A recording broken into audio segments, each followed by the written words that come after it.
예, 오랜만에 시황 쪽 말씀드리겠습니다.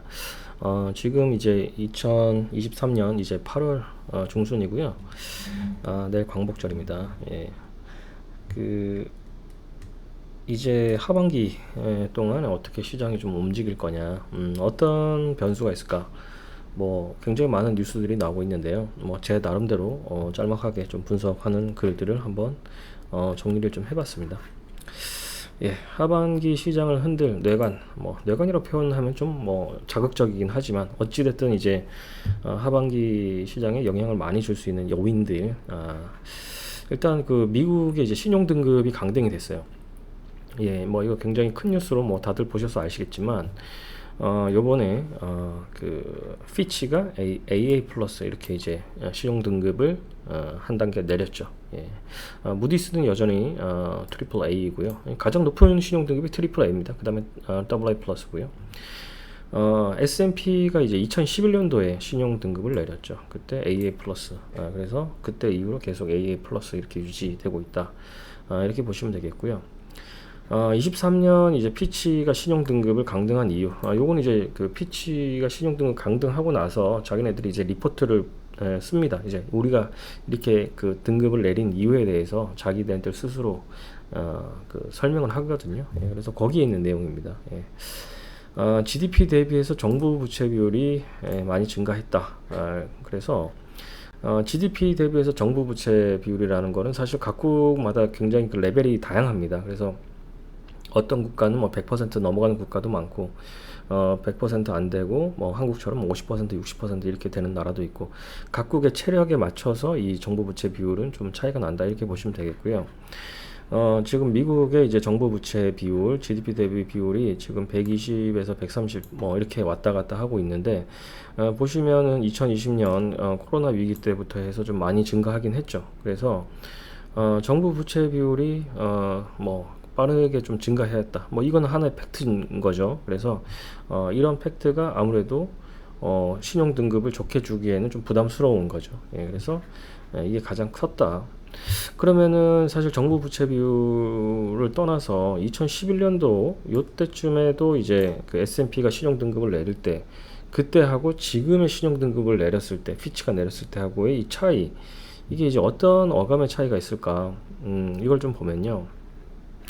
2023년에 이제 그 이 피치의 내용입니다. 피치가 얘기하기에는 이제 그 부채 한도에 대한 정치적인 이 그 대척점, 이게 이제 이 마지막 순간에 결정을 하는 거죠. 예, 이게 이제 어느 정도 이 스케줄에 따라 가지고 정부 부채 한도가 이렇게 결정이 되는 게 아니고, 이 정부 부채 한도라는 게 정치적인 그 논쟁에서 마지막 순간에 이게 바뀌기 때문에 이게 이제 어떻게 보면은 이제 재정 매니지먼트, 재정 정책의 확신감을 이제 떨어뜨리는 거죠. 마지막 순간에 바꾸니까. 그래서 이런 이제 그 정부의 컨트롤을 할 수 없는 이런 이제 복잡한 그 정책의 결정 구도, 그리고 마지막 순간까지 결정을 못하는 이런 이제 그 불확실성, 이게 말하자면 이제 재정 정책의 그 확신을 줄여준다는 거죠. 예, 그래서 이러한 복잡한 예산을 결정하는 프로세스 구조.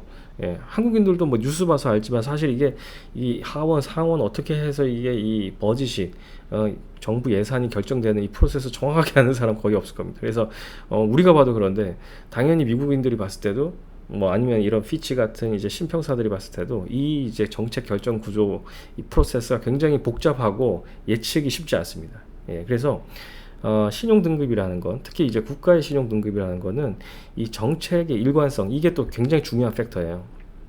예, 그런 이 팩터 관점에서 봤을 때는 대부분의 피어들, 그러니까 다른 트리플 A를 받는 국가에 비해서는 이게 떨어진다는 거죠.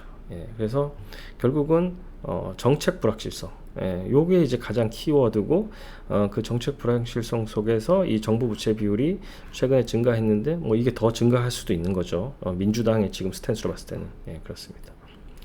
2011년도도 마찬가지. 2011년도도 S&P가 얘기했던 거는 결국은 이런 이제 구조적인 문제, 구조적인 문제가 계속 유지가 된다. 그래서 이 이런 이제 그 S&P가 2011년에 이때도 결국은 부채 한도죠. 부채 한도에 대한 이 미국의 이 의사결정 구조에 좀 불확실성이라든지 예측 불가능한 부분이 있다. 그래서 떨어뜨린다. 그래서 다른 sovereign peers, 그러니까 다른 국채 그 동급 AAA보다는 떨어질 수밖에 없다. 이렇게 이제 얘기를 하는 거죠. 그래서 지금 미국의 문제는 사실은 어떻게 보면 이런 뭐 재정적인 문제보다도 사실은 정책적인 불안 때문에 좀 떨어졌다. 이렇게 보실 수가 있겠습니다. 근데 이게 뭐 팩트인 거죠. 또 하나 이제 피치가 얘기하는 거는 지금 높은 이자율이 계속 유지가 되고 있습니다. 미국이. 그리고 부채가 증가하고 있고 인구 고령화로 의료비 지출이 증가. 이것도 사실 미국의 민주당이 얘기하는 거죠. 미국의 민주당이 될 때마다 사실은 의료 개혁을 하고자 하면서 의료비 지출이 많이 늘어나는 거죠. 국가 부담이. 그래서 이런 게 예상이 된다. 그리고 피치가 얘기하기에 23년 4분기 그리고 24년 1분기에는 완만한 경기 침체가 예상된다. 그래서 이런 이유 때문에 신용 등급을 AAA에서 AA 플러스로 내렸다. 이렇게 보시면 되겠습니다. 그래서 미국은 사실 이게 구조적으로 가지고 있는 좀 문제라고 보실 수가 있겠습니다. 결국은 이 양당 구조가 굉장히 타이트하게 경쟁을 하면서 특히 이제 민주당이 대권을 가지고 민주당이 대통령이 됐을 때 특히 이 사태가 있었죠. 11년도에도 오바마 때였고요. 23년도 지금 바이든 때도 결국은 민주당은 이제 큰 정부를 지향하죠. 재정을 확대하고 이렇게 하다 보면 재정 적자가 커지는 거죠. 결국은 부채가 더 늘어납니다. 그래서 이런 재정 적자 확대 노력이 재정 적자를 키울 수가 있고 정부 불확실성을 키울 수 있다. 그래서 이 부분은 사실은 정책적인 부분이 굉장히 크다. 이렇게 보실 수가 있겠습니다. 그래서 내년에 미국 중간 선거잖아요. 그래서 중간 선거까지는 지금 민주당과 공화당의 이 팽팽한 기싸움이 계속될 거고 이 재정 적자 확대를 계속 민주당이 트라이를 하게 될 겁니다. 그래서 이런 부분이 어느 정도 계속 정쟁이 오가고 하겠지만 결국은 이건 이제 미국의 구조적인 문제지 미국이 어떤 단기적인 문제가 크다. 이게 뭐 정부 부채가 좀 증가하긴 했지만 이게 뭐 정부 부채라는 것도 결국은 국가의 체력이 어느 정도 있으면 충분히 커버할 수 있는 부채 수준이잖아요. 미국이. 그래서 사실 일본의 정부 부채는 훨씬 크죠. 이거보다. 하지만 일본은 굉장히 위험하다고 생각하는 사람은 없을 겁니다. 즉 이 얘기는 뭐냐면은 정부 부채보다도 사실은 이 구조적인 미국의 문제다. 이렇게 좀 보실 수가 있을 것 같습니다. 사실은 더 큰 문제는 물가와 연준의 금리 경로. 요게 사실은 제일 하반기에 가장 큰 악재 요인이다. 저는 개인적으로 이렇게 생각하고요. 연준이 항상 성명서에서 말하듯이 데이터 디펜던트. 결국은 미국의 물가 지표 CPI에 따라서 금리가 결정이 되는 그런 상황이 되겠습니다. 지금 긍정적인 부분은 7월 달에 이제 CPI가 3.22로 나오면서 예상치보다 소폭 언더했죠. 근데 이제 PPI는 뭐 다시 또 조금 상회하고 뭐 그렇지만 결국은 CPI가 어느 정도는 예상치 정도 수준에서 지금 잡혀가고 있다. 이게 이제 하나의 긍정적인 요인이 될 거고요. 또 하나 긍정적인 요인은 미국의 신용 등급 강등, 그다음에 경기 침체 우려. 이게 사실은 그 페드가 쉽게 이제 금리를 더 올리기에는 부담스러운 부분일 겁니다. 당연히. 그래서 이게 악재같이 보이지만 사실 주식시장은 저는 긍정적인 부분이라고 저는 보는 거죠. 왜냐면은 이런 이제 이유 때문에 금리를 더 이상 못 올릴 거기 때문에 그렇습니다. 또 하나는 이제 중국 경기 침체. 이건 뭐 굉장히 이제 저희한테 크게 와 있죠. 그리고 중국의 CPI가 7월 달에 마이너스 0.3입니다. 중국의 물가가 떨어진다는 게 전 세계에 아무래도 물가에 영향을 많이 미칠 수 있는 큰 국가이기 때문에 이거가 사실은 그 물가 불안을 좀 해소시킬 수 있는 그런 요인이 되겠습니다. 그래서 중국의 물가는 지금 마이너스 대입니다. 이렇게 지금 돼 있고요. 악재로 보면은 역시 미국이 고용 지표가 너무 좋다. 실업률이라든지 그 다음에 뭐 주간 발표되는 이제 그 신규 실업 시장 청구 건수 뭐 이런 것도 사실은 항상 예상치보다 좋게 나오기 때문에 고용이 너무 좋은 게 악재고요. 또 하나 악재는 최근에 천연가스 그 다음에 유가가 다시 80불 위로 올라갔습니다. 이게 이제 결국은 CPI, PPI를 자극할 수 있는 물가 부담이다. 이렇게 말씀드릴 수가 있겠습니다. 또 하나 이슈는 그 하반기 시장을 볼 때 중요한 이슈. 중국은 망할 것인가? 우리에 대응. 지금 중국에 대한 유튜버들이 세 가지 시선이 있는 것 같아요. 아주 안 좋다, 완전 안 좋다, 당장 망한다. 요렇게 지금 다들 얘기하고 계십니다. 예. 그래서 중국의 경제가 이 세 가지 중에 마치 하나를 선택해야 되는 것 마냥 이렇게 지금 돼 있는데, 그래서 이게 최소 안 좋은 건데, 그래서 우리가 어떻게 해야 되냐, 우리가 궁극적으로 중국을 투자해야 되냐 말아야 되냐, 아니면 오히려 다른 데로 어떻게 투자하는 게 지금 기회일까. 결국 중국이 망하든 천천히 망하든 아주 안 좋든 사실은 우리는 우리 기준에서 선택을 하면 되는 거잖아요. 예, 그래서 제가 중국을 조금 더 이제 딥하게 좀 보면요, 그럼 얼마나 안 좋은가, 그리고 무엇이 안 좋은가, 이걸 봐야 됩니다. 지금 이 부채라는 게 사실은 모든 부실의 근원이죠. 이 부채라는 걸 잘 쓰면은 사실은 굉장히 좋은 거죠. 부채를 활용해 가지고 좀 더 높은 이제 성장을 이뤄갈 수가 있는데, 국가가 부채가 많으면 사실 부담이 되는 건 당연한 겁니다. 그래서 미국은 지금 아까 피치가 얘기했듯이 정부 부채가 좀 증가하고 있는 상태고, 한국은 사실 제일 위험한 건 가계부채죠. 가계가 이제 엄청나게 부채가 높은 나라인 거고, 중국은 사실은 이 정부 부채나 가계 부채 이거 비하면은 이제 미국이나 한국보다 괜찮아요. 근데 중국의 문제는 지방 정부 부채가 많다, 이렇게 보실 수가 있습니다. 그래서 GDP의 76%가 거의 지방 부채, 이렇게 보시면 되겠고요. 19년에 62%에 비해서 또 굉장히 올라갔죠. 그래서 정부의 중앙정부 말고 지방정부 부채가 많다. 근데 지방정부 부채가 왜 안 좋으냐, 지방정부마다 굉장히 체력이 차이가 많이 납니다. 사실 이제 북경같이 돈이 많은 지방정부는 사실 부채 비율이 얼마 안 돼요. 근데 재정 형편이 안 좋은 이제 지방 이 성으로 가다 보면 부채가 굉장히 커지는 거거든요. 예, 그래서 보시면은 이제 중국엔 굉장히 좀 독특하게 지방 정부가 인프라 투자를 하기 위한 다양한 이제 인프라 특수 목적 법인이라고 하는데 LGFB가 많습니다. 예, 그래서 여기서가 사실은 부채가 많은 거죠. 예, 이 인프라를 구축을 하면서 다양하게 이제 얽히고 설킨 순환 출자 구조가 되면서 이 부채를 제대로 산정을 하기가 굉장히 어렵습니다. 예, 그래서 실질적으로는 부채인데 회계장부상으로는 미지급 이런 식으로 나와 있는 거죠. 그래서 이 부채 규모가 정확하게 판단이 안 된다, 이게 더 큰 문제입니다. 이게 어떻게 보면 중국의 시스템적인 문제라고 보실 수가 있고요. 그래서 중국이 경제 성장률이 높을 때는 이런 부채를 끌어안으면서도 시스템 유지가 충분히 가능합니다. 6%, 7%, 8% 이럴 때는 사실은 이런 부채가 어느 정도 소진이 되면서 중앙정부가 도와주면서 계속 이 부채를 삭감을 하면서 갈 수가 있어요.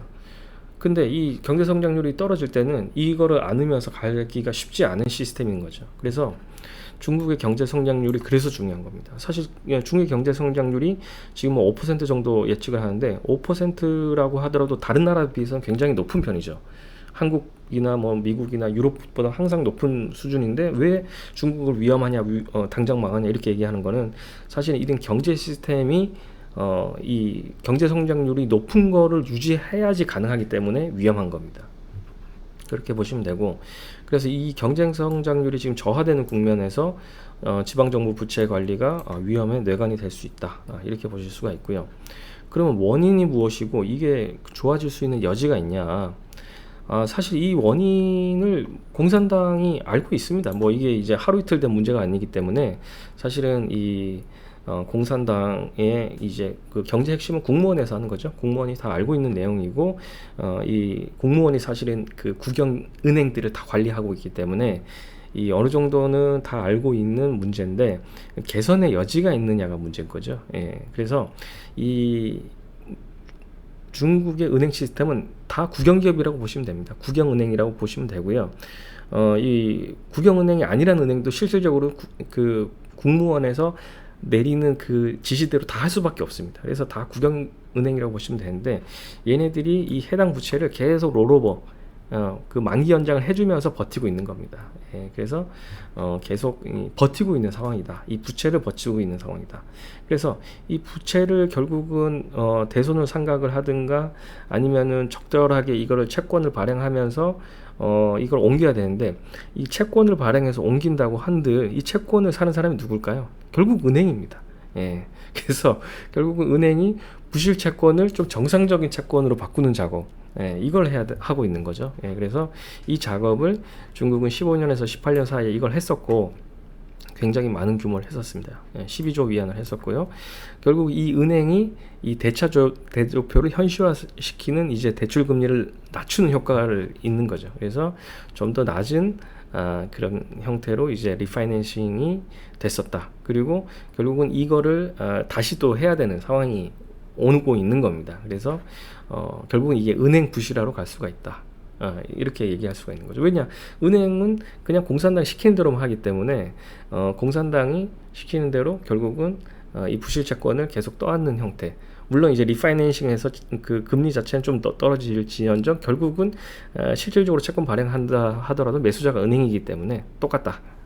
이렇게 보시면 되고, 결국은 이게 이제 경제 성장이 받쳐주지 않는 한 이 부실 규모가 너무 이제 커져 버리면은 결국은 은행 부실로 간다. 그러면 금융의 이제 전반적인 시스템적인 붕괴로 갈 수 있다. 이렇게 보시면 되겠습니다. 예. 요거는 이제 제가 이제 중국의 은행 역사를 좀 나중에 한번 말씀드리면서 2001년도에도 사실 이런 사태가 있었는데 요때는 좀 잘 벗어났어요. 예, 그래서 그때하고 지금하고 어느 정도 다르냐, 요거는 이제 제가 다음 편에 또 말씀드릴 수가 있겠습니다. 그래서 지금 중국 경제를 봐야 되는 포인트는 중국 정부가 어느 정도 포기하면서 이거를 갈 거냐, 뭘 포기해야 되냐, GDP 성장률을 낮추는 걸 포기를 해야 돼요.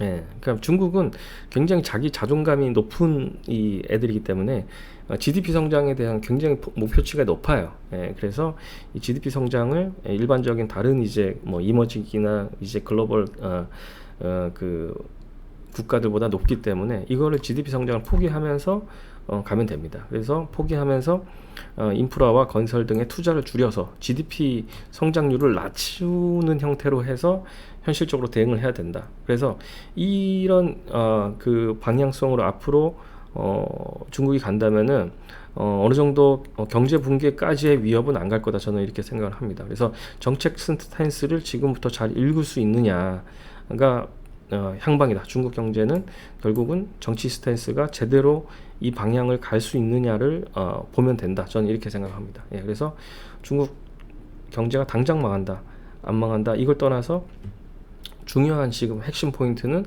이 GDP 성장률을 낮추면서 오랫동안 유지할 수 있는 그 소프트 랜딩이죠. 예, 연착륙할 수 있는 방향. 이거를 이제 중국 그 공산당이 제대로 간다면은 어느 정도 큰 위협 없이 유지가 되는 거고, 그게 아니고 그냥 계속 성장 스탠스로 간다 이러면은 붕괴가 더 커진다. 저는 이렇게 생각을 하고 있습니다. 예, 그래서 투자 관점으로는 저는 사실은 계속 중국 쪽에 투자를 잘 권유하는 뭐 계속 안 하고 있습니다. 그래서 기회보다는 리스크가 계속 커 보이는 상태고요. 당분간은 뭐 크게 투자에 대해서는 큰 메리트보다는 리스크가 더 크다, 뭐 이렇게 보여지고 있습니다. 그래서 지금 가장 큰 리스크는 사실 이런 경제적인 부분보다, 경제적인 부분은 사실은 우리가 투자하는 주식 투자하는 관점에서는 크게 뭐 큰 방향은 잃는 게 많지만, 실질적으로는 이 기업이 하나하나 이제 그 제대로 기업 활동을 하면서 수익을 얻을 수 있느냐, 이거로 봐야 되잖아요. 그래서 이거보다는 투자적인 관점에서 보았을 때는 전 두 가지 측면에서 투자를 별로 권하고 싶지 않은 게, 결국은 해외 기업이 떠나간다는 거죠. 이게 이제 청년 실업하고도 연관이 있는데, 한국도 대부분의 그 중국 투자 기업들이 다 떠났죠. 왜냐하면은 공산당이 결국은 자기가 필요할 때는 불러들이다가 막상 자기가 기술이라든지 이런 부분을 다 빼먹고 나면 이 그 외자 기업들, 외국계 기업들한테 더 불리하게 이제 가기 때문에 기회가 불공정한데 누가 남아있겠습니다. 누가 남아있겠습니까? 그래서 이게 사실은 자업자득이다, 이렇게 저는 판단을 하고요. 그래서 이 기울어진 운동장에서 해외 기업이 더 이상 남아있을 이유가 없습니다. 예, 그래서 이런 이제 그 메커니즘으로 돌아가고 있기 때문에 굉장히 좀 암울하다, 이렇게 말씀드릴 수가 있고, 또 하나는 이제 기업이 의사 판단을 하는 데서 가장 중요한 게 제도의 예측 가능성인데, 이 제도가 불투명하고 예측 불가능하다. 이렇게 가면 사실은 기업이 제대로 사업을 할 수가 없는 거죠. 이게 특히 시진핑이 두 번째 집권하고 말기에 이제 그 알리바바라든지 이런 데 철퇴 넣는 거 보면은 결국은 공산당식 그 불투명한 의사 구조로 기업의 사업성을 굉장히 망치는 그런 의사 판단을 많이 했기 때문에 이런 게 기업 활동이라든지 기업의 성장에 크게 장애로 올 수 있다. 그래서 이런 두 가지 관점에서 봤을 때는 여전히 이제 투자 부분은 좀 조심해서 보셔야 될 것 같다. 이렇게 생각을 하고요. 한국 분들이 이제 2차 전지, 중국 2차 전지 많이 투자를 하셨는데 그런 부분도 뭐 제가 이제 다른 채널에서도 말씀드렸지만 별로 권하고 싶지는 않은 게 결국은 이 경쟁은 너무 심한데 생존 능력이 떨어진다. 이렇게 보여지기 때문에 너무 경쟁이 심화된 산업군 여기에서 어떤 그 기업이 치고 나갈 수 없게 만들어지는 이런 구조, 이런 구조를 봤을 때 우리가 좀 더 투자에 대해서는 신중하고 리스크 대비한 기회, 이거를 우리가 투자할 때 항상 고민을 해야 된다는 측면에서 봤을 때는 별로 이렇게 추천하고 싶지는 않습니다. 예. 이상으로 그 간략히 제가 말씀을 드렸고요. 다음 기회에 제가 중국의 그 은행 시스템에 대해서 좀 또 기회가 되면 말씀드리도록 하겠습니다. 예, 감사합니다.